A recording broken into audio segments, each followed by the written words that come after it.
Ако сте си забравили чадъра в ден като този, има начин да ви дадат назаем. Услугата е напълно безплатна, но се разчита на съвестта на хората, след като го ползваш, да го върнеш обратно.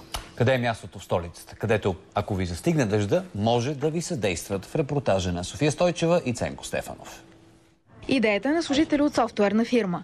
Хрумнала им в дъждовен ден като този. Много хора се възползват, както служители, клиенти или гости на самата бизнес сграда, така и външни хора. Вземи, ползва и върни. Това е мотото на инициативата "Чадър на заем". Освен самата бизнес сграда, чадър може да се вземе и от подземния паркинг до метростанция Жолио Кюри. Единственото условие, след като ви свърши работа, да го върнете обратно.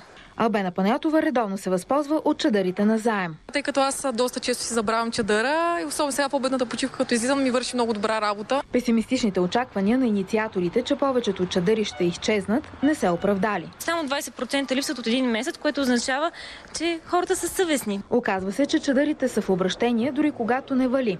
По-възрастни жени ги използват, за да се предпазват от слънцето. Затова инициаторите се надяват да има повече места, които да предлагат такава услуга. Според мен наистина много добра идея, така че ако има, ще е много добре. Въпрос е хората да ги връщат. За новините на Нова, София Стойчева.